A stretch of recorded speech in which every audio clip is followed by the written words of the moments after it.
welcome to Culture by Neurodesign. I'm Lisa College. I'm the CEO and founder of Lisa College Consulting. And in this podcast, what I want to do is to talk to you about a single inclusion initiative, cognitive inclusion, which will boost all of your people metrics, think engagement, think retention, as well as all of your business metrics, such as productivity and innovation. Cognitive inclusion is inclusion for the different styles of thinking that we all have. We all have different preferences in how we receive, process, and transmit information, and that's what it's about. Right now, I'm recording a series of podcasts to allow you to get to know me. I've just launched this podcast, and I want you to get a sense of what I've done in my career, what my experience is, and what I stand for. And in this second episode, entitled DEI and Me, a journey from indifference to insight, I'm going to talk about, as it says, why I changed from being quite indifferent to diversity, equity, and inclusion to being a real advocate for inclusion initiatives. So, earlier in my career, right at the beginning of my career, I wasn't engaged with DEI initiatives at all. I wasn't against them. I wasn't anti them. It just wasn't ever where my focus was. And thinking about it, it's to do with my upbringing. So ever since I knew my granddad, my maternal grandfather, he was in a wheelchair. He used to be able to walk when he was born, but his back was broken in a coal mining accident before I was born. And from that point, he never walked again. Apparently, his knee was the only place that I would fall asleep easily when I was a baby. I was quite a horrible baby. I didn't sleep much. But what I remember of him is that he never complained. He was a cheerful man, a man of immense mental strength, and somebody that I consider a hero. That's how I remember him. Now, of course, in our family, we made sure that we always had space for his wheelchair to go, that ramps were available so that he could get in and out of our houses, and so on. And that's just how things were. It wasn't ever a thing. Everybody seemed to take it in their stride and just get on with life. So now I'm a bit older, and I've talked to my mum and my uncles more about what happened soon after my granddad had his accident. I know that there was a lot more to it. It wasn't that easy. When he broke his back, it wasn't an automatic mindset to think, okay, what can we do now? Let's make sure that this person has a different way to get value from their life. There was really a kind of national culture then that life was over. You were a bit useless. And I think it was extremely difficult for him and my grandma and their children to overcome that feeling. But you know, he was lucky at that time. It was just when sport was starting to be offered to paraplegics, and that was something that really helped him to build a positive mindset. Another thing that helped him build a positive mindset, of course, was my grandma. She was an incredibly strong person, a real fighter, another hero to me. But I never saw that period, right? So from whenever I knew my grandma and granddad, they just got on with things and never complained. I also went to an all-girls school, so perhaps I was protected from gender inequality. And if I think about my education, you know, I did really well. I went to the university I wanted to go to, the University of Oxford. I got a first-class degree. Everything was going fine. I never felt that I was struggling because of inequality. So as I say, I was indifferent at that point to DEI. I was thinking about what made me start to change my mind, and I can recall a couple of examples that made me start to think about DEI differently from about 15 years ago, perhaps a little bit less. The first was a leader who I had an awful lot of respect for, had been asked to join a drinks event at the Women's Inclusion Group. Might not be such a bad thing, you would think, but this leader was a white male, and he felt extremely nervous about attending this event. He really felt like he was on show, but he didn't understand what was expected of him. He didn't really feel like he could say anything as a white male. He just was a bit scared of it. And so he asked me to go with him and support him and introduce him to people and try to make sure that he didn't say anything disastrous. So it all went very well, but it made me think about a couple of things, right? One was that promoting diversity, showcasing all of the wonderful women who were in that company, all of the female talent, can also exclude other groups, right? Diversity is really different from inclusivity, and that's an important lesson that I've learned and that you will hear me talking about more often if you continue to follow this podcast.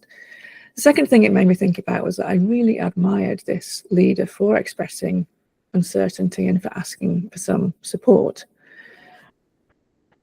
The second example that made me start to pay attention to DEI was something that happened to me.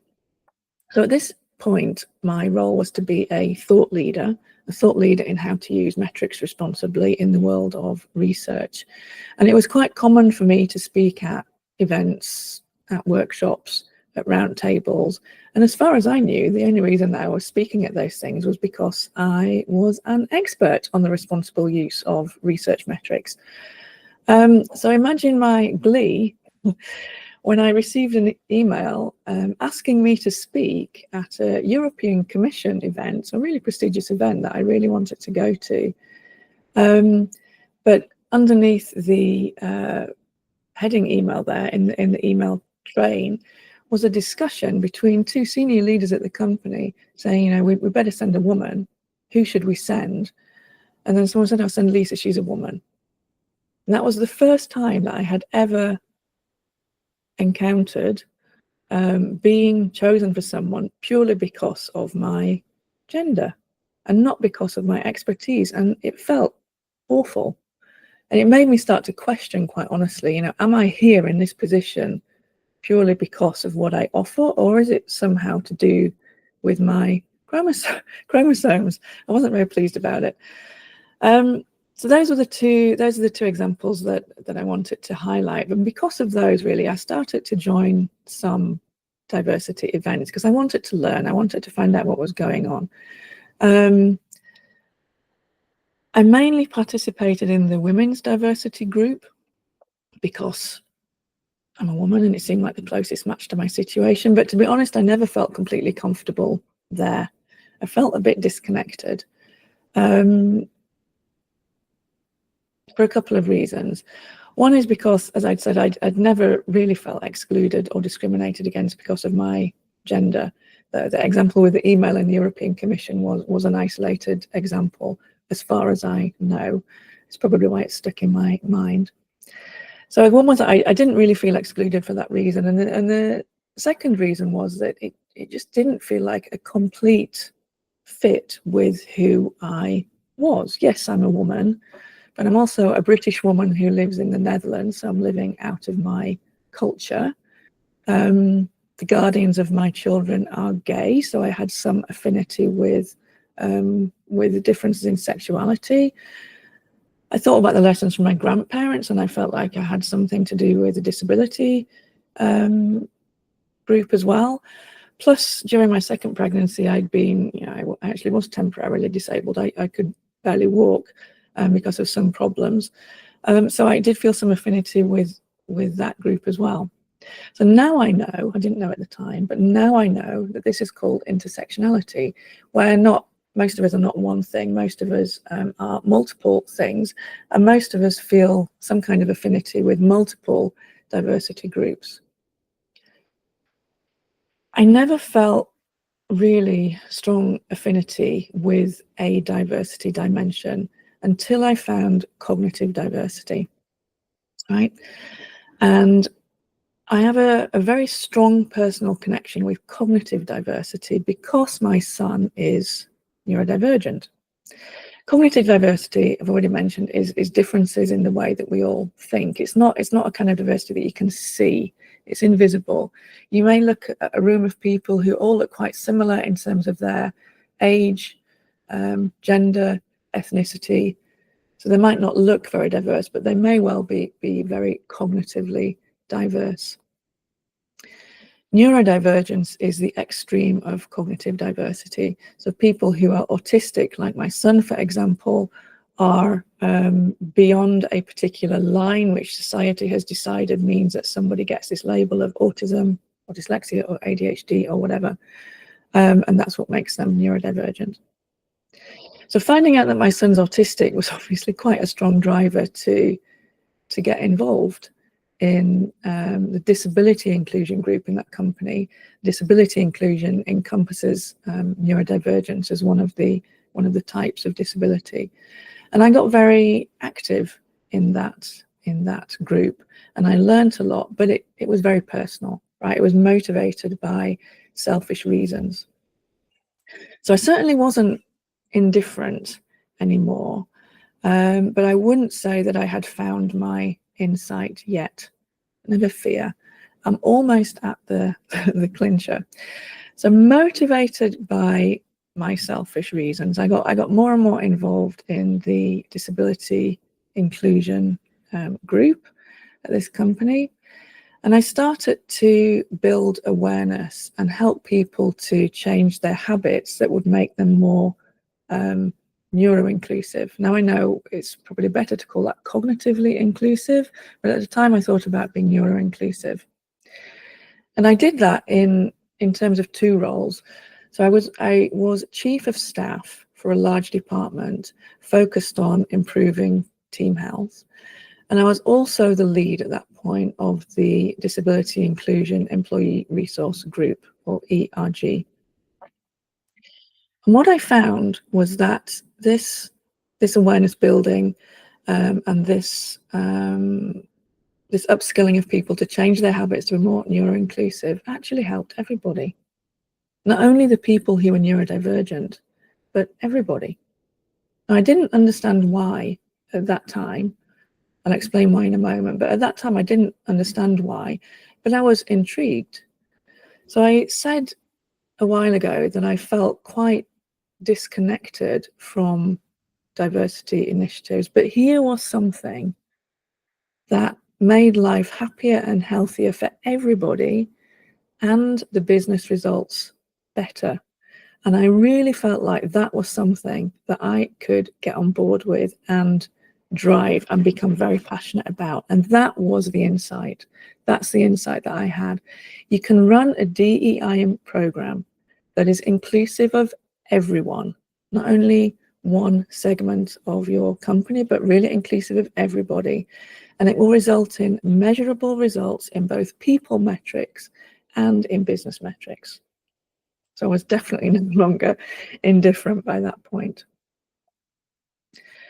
So now I understand why those actions that I was taking were helping everybody and not only the mere 30% of people in the world who are neurodivergent.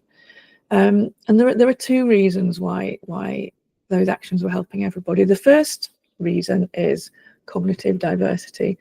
So I'm kind of mixing up talking about cognitive diversity and neurodiversity. At the time, I didn't know anything about cognitive diversity, but what I found out is that everybody is cognitively diverse. Everybody has a particular thinking style, a particular preference within which they learn and perform best.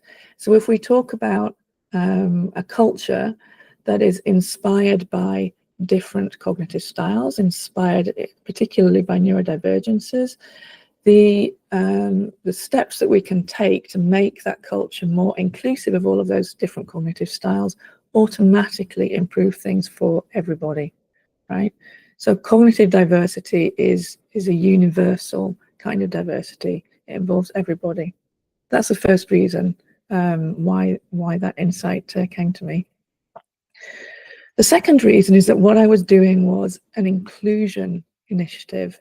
It wasn't a representational diversity program where you put a percentage on the number of women you want in leadership positions or the number of coloured people that you want in your technology group or whatever it may be.